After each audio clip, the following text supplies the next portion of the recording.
Hashtag been raped, never reported. A hashtag that has spurred a movement. Joining us now to detail the significance of the movement and whether this is a turning point in the fight against violence against women. In the nation's capital via Skype, Holly Johnson. She is a criminology professor at the University of Ottawa.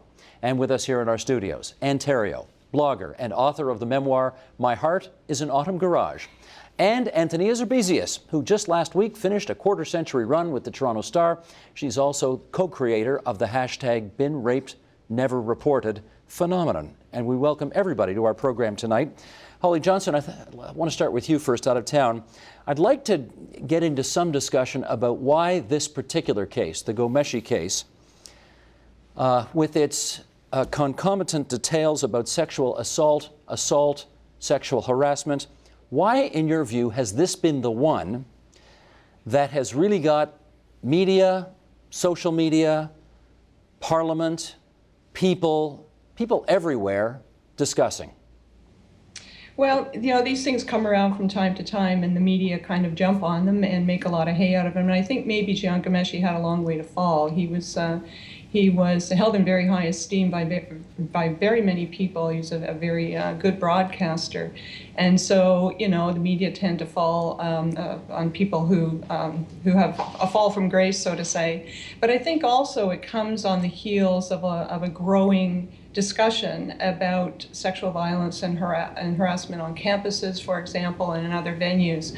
And I think the hashtag that followed really opened up possibilities for women to come forward and tell their stories in their own way, unmediated by anything else. And there seems not to be the kind of negative backlash that we usually see to this. So I think the more we create spaces for women to come forward, and the more welcoming that seems to be, the more we're going to hear about it. So I think it's really a combination of things. Antonia, what would you add to that in terms of why this case has opened the floodgates for discussion? I think Holly's right. It's been a kind of perfect storm where we've had instances of gang rapes and young women not being believed, like the Steubenville case in the United States, rape culture as a hashtag. So it's been building up. But I think that what happened here is that not only did Jian have a long way to fall, but there were, I think, 8 women who had made these allegations without being named, and they were being doubted. And you know, there was this buzz that it made it feel like some kind of conspiracy, like these 8 women had gotten together. And even when the actress Lucy Decoutère stepped forward, people were not believing her, and there was a hashtag born, I Believe Lucy. And that's when the Gazette, Sue Montgomery, and I jumped in, because not only did we believe Lucy, but she was not the only one. More on that in a bit. I wonder whether, and his very defiant Facebook posting, which sort of opened the whole discussion in a way. I mean, he scooped himself on this, right? He broke the story. Is that part of what put so much fuel on this fire?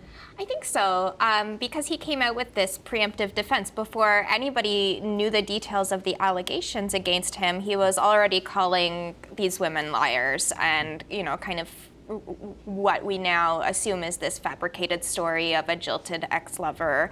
And so initially there was a fair amount of public support for him. I mean, his Facebook page gained 70,000 fans in the span of like, I think 24 or 48 hours. That post had 5,000 shares. It had like 100,000 likes. So initially there was quite a lot of support for him. And then as the allegations started to come out, people were like, wow, maybe he was lying a lot. And then, you know, when Lucy Decoutère stepped forward and there was, you know, somebody going on record and somebody who was like, you know, fairly well known in Canada. And I think that's really the tide turned. And also I think a lot of people were questioning why they had a knee-jerk reaction to believe him. And I presume the criminal courts at some point will render their verdicts on where this all goes. But before we get there, you have really created something here. I mean, you have created a phenomenon, this hashtag Been Raped, Never Reported. Tell us the background behind that. Sure. It was a Thursday around lunchtime, and I'm not a morning person.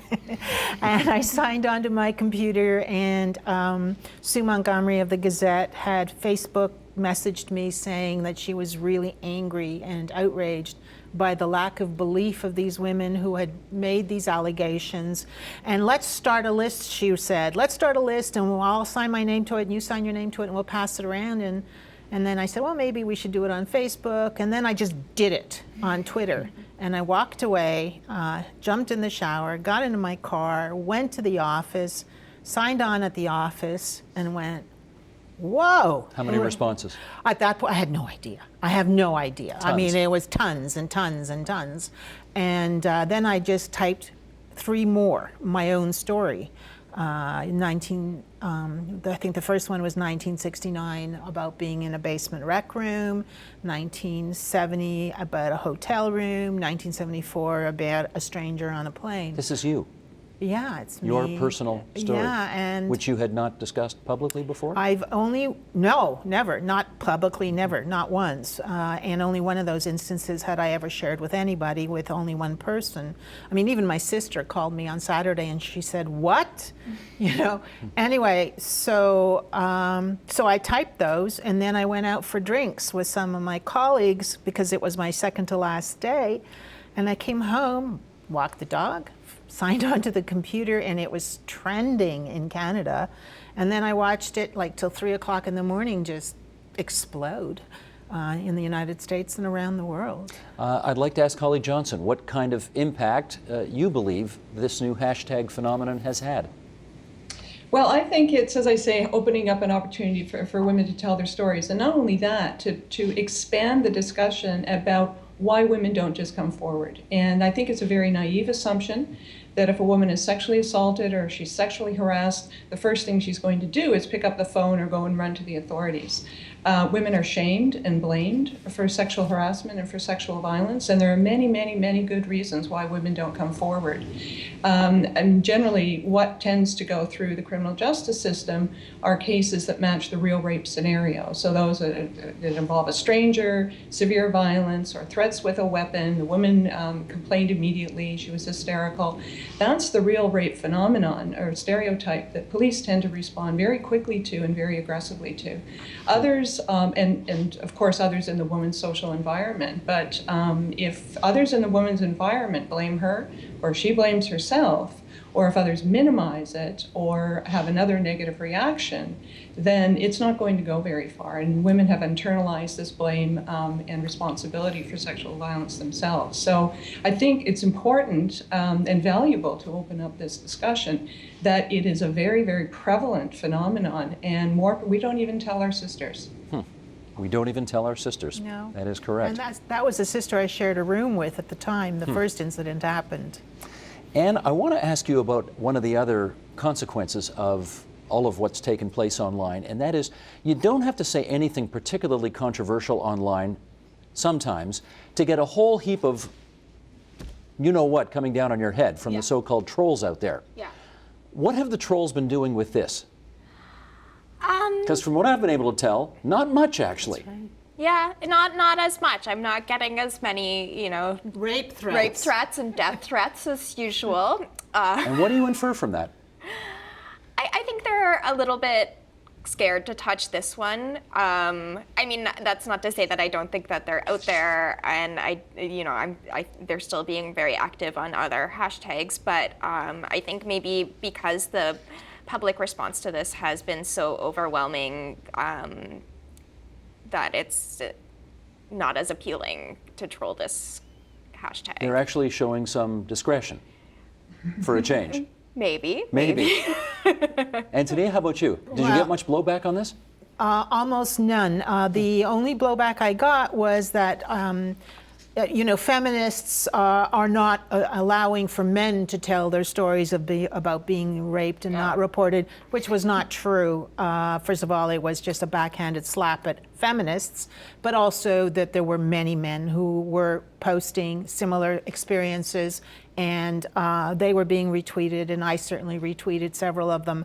That was the extent of it. I mean, as Anne says, There were none of the usual rape threats, ironically. And I think the reason for that is that so many other men who are not trolls were stunned by it, and probably the trolls would have been embarrassed because they knew they would have been slapped down by the good guys. Right. Well, speaking of stunning, here are some numbers that Holly Johnson has put together that I think have stunned a lot of people. And Sheldon, if you would, let's bring these up. This is sexual assaults in Canada, 460,000 sexual assaults every year. And we've done this chart which suggests that out of every 1,000 sexual assaults that take place in the country, here's what happens to those 1,000 cases. 33 get reported to the police, just 33. 29 get recorded. They result in only 12 charges being laid. Only 6 of those are then prosecuted. And then only 3 of those is there a conviction. And the suggestion here is that 99.7% of assailants walk free. Now let's just deconstruct this a bit if we can, Holly Johnson. First of all, how'd you come up with these numbers? Well, what I had to do is to put together different data sets. So the best source of information on the prevalence of sexual assault in Canada comes from crime victimization surveys. And that's where we interview a large number of people randomly across the country. And Statistics Canada does this every 5 years in a national crime victimization survey. And they measure spousal violence as a component of that, and they measure sexual violence as a component. And they ask very specific, behaviorally specific questions about experiences with crime. And the way they measure sexual assault is through 2 questions that mirror the criminal code definitions. You can't recite criminal code definitions to people over the phones. We put it in behaviorally specific ways. A sexual assault under the criminal code ranges from, it's everything. So unwanted sexual touching up to violent rape with a weapon and serious injury. So everything in there and in between. So I started with that, and in 2004, there were 460,000 estimated sexual assaults in Canada against women. And the way they do that is they interview a random sample, which enables them to then weight it up to the population. I might add, too, that since then, the 2009 survey states there were 475,000, and there's another, the most recent survey, 2014, is in the field now. So then what I had to do was go to police statistics as a separate data set, and then court statistics as a separate data set. Unfortunately, in Canada, we don't have a way to track people through the criminal justice system. So the police have a specific set of rules they use when they code offenses, and they submit that to Statistics Canada, and the courts do the same thing. Now, they use different units of count, but this is the best we have. And I think any way you look at this, it's a serious problem. The first, what we call attrition, so we can say the dropping off through the justice system, and we had rape law reform in 1983 that was intended to improve the situation for women, to encourage them to come forward, to increase prosecutions and that sort of thing. Not only the rape law reform, but training of police and improvement of services for women and so forth. So what we see here is that the police, first of all, they unfound a higher percentage of sexual assaults than any other crime. Unfound meaning what? Well, the Statistics Canada definition for the Uniform Crime Reporting Survey is the police made an initial investigation and determined that a crime did not occur. So that might be you come home one day and your car is missing, you phone the police come and your teenage son has borrowed the car and you didn't know it. So they have to note something, so they put unfounded for that. Gotcha. So, but in sexual assaults, there is research that suggests that there's other things that intervene there, and that police often make decisions to unfound cases based on the fact whether the woman was intoxicated at the time, she can't be believed, and most troubling, if she's reported a sexual assault in the past. So the research that we have shows that there's a wide variation across the country in the percentage of unfounded cases by police departments, which shows that they're investigating these cases differently, that they these kind of biases against women may creep in different ways in different police departments. So then they record it as a crime if they found it. So less than half of those result in having charges laid. And, some of those are situations where the woman withdraws, doesn't want to go any further, where it was a stranger and they just, can't detect the guy. After that, only half of those are prosecuted. So something happens there when the charges are laid, only half of those numbers end up in the court statistics. Now, as I say, it's difficult to kind of go from one set of data to another, but that's a pretty big drop. And then only half of those are convicted of a sexual assault. They may have been convicted about something else, we don't know that. So it's imperfect, but there's the biggest attrition occurs when women decide not to report. Less than 10% of women report these crimes. Well, let me follow up on that with Antonia if I can. And again, if this follow-up is too personal, you feel free to tell me to just... Oh, at this point, I have nothing left to lose. Well, but I want to offer you that option, of course. Thank you. Given the drop-off here and given your own personal experience with it, did you report any of the... No. You never did? No. And why did you not? Okay, well, first of all, I think the fact that it was, 1969, 1970, and it was a different time. It was the Mad Men era, right? I don't know if I would have had the same reaction today, so we have to use that as a context. But the other thing is that I blamed myself. Completely. Certainly in the first two instances. I was 17. I thought I knew it all. I was in first year university. I was invited to a party to be hosted by a guy I had a crush on that I had met in my English 101 class. And I walked in and I was the only girl, right? My mom asked me, are the parents going to be there? And of course I knew everything. I was 17. I was doing protest marches. I went, yeah, sure. And of course they weren't.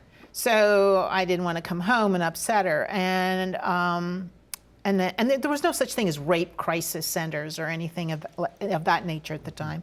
As for the second one in 1970, again, I blamed myself. A friend of a friend who lived in Tennessee had a friend visiting from Belgium in Montreal, and would I meet him for dinner? And I said, sure. And I met him in the Contiki bar at the Sheraton Hotel in Montreal. We had a drink. Oh, he forgot his wallet. We were going out for dinner. It'll only take a minute. Stupid me. I went into his hotel room. So again, I blamed myself. And everything I think of, it always comes back to blaming myself. And I think most women do that. I shouldn't have had that drink. I shouldn't have worn that skirt. I shouldn't have been there. I shouldn't have gotten into that car. Whatever it is, it's always about what the victim did and not what the perpetrator did. And are those sentiments, that approach, is that still prevalent, do you think, in your generation?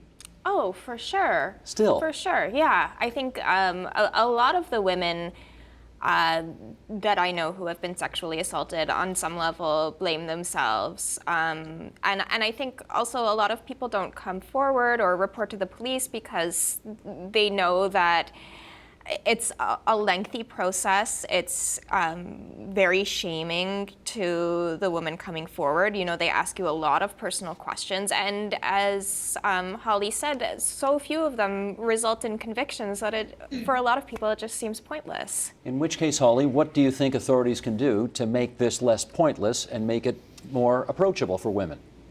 Well, I think to start with, we have to continue to have an open and honest conversation about the context in which sexual violence is occurring. We talk about rape culture. Well, it's not a culture that actively encourages rape, but we're talking about a culture that silences women, that hypersexuality and objectification in media, and how women are attacked when they speak out about that, are silenced and blamed, and men are exonerated for sexual violence. So I think we have to continue that honest conversation. But if we're talking about criminal justice authorities, we have had progress in addressing intimate partner violence. We have specialized courts, we have specialized prosecutors, we have behavioral change programs for men, and that's another program if we want to talk about the pros and cons and the successes and lack of success in that area. But we've opened up that conversation and we take it seriously.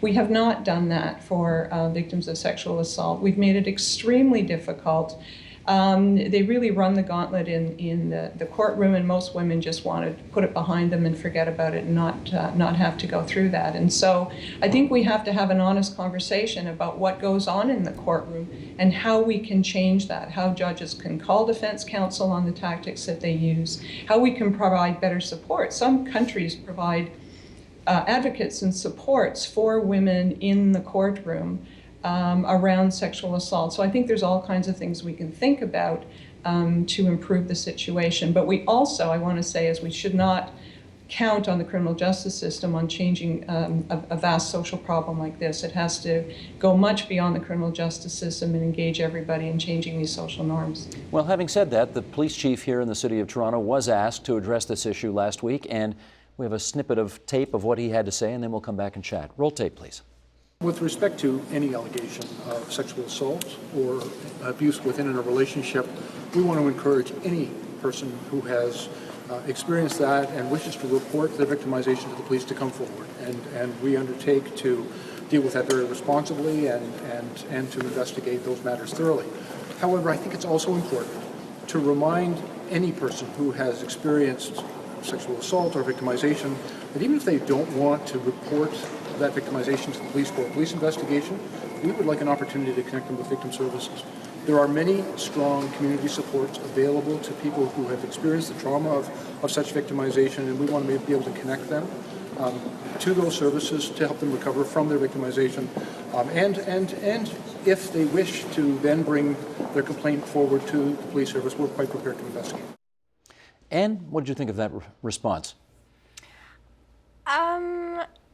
I think I'm not entirely convinced that it's still going to be safe and comfortable for women to report. I mean, I think, you know, in the biggest city in the country, we have our police chief saying, oh, I want any woman to come forward and be able to report. But also in our country, we have hundreds of missing and murdered Indigenous women that haven't been investigated, that, you know, I think there's a level of privilege that allows women to report that, you know, when I, as a white woman, hear the police chief say that, I'm like, oh, okay, yeah, that's fine. But So did he say all the right things there? Did he say what you would like to have heard a police chief say? yeah, he said all the right things. I'm just not entirely convinced that it's still going to be safe and comfortable for women to report. Antonia?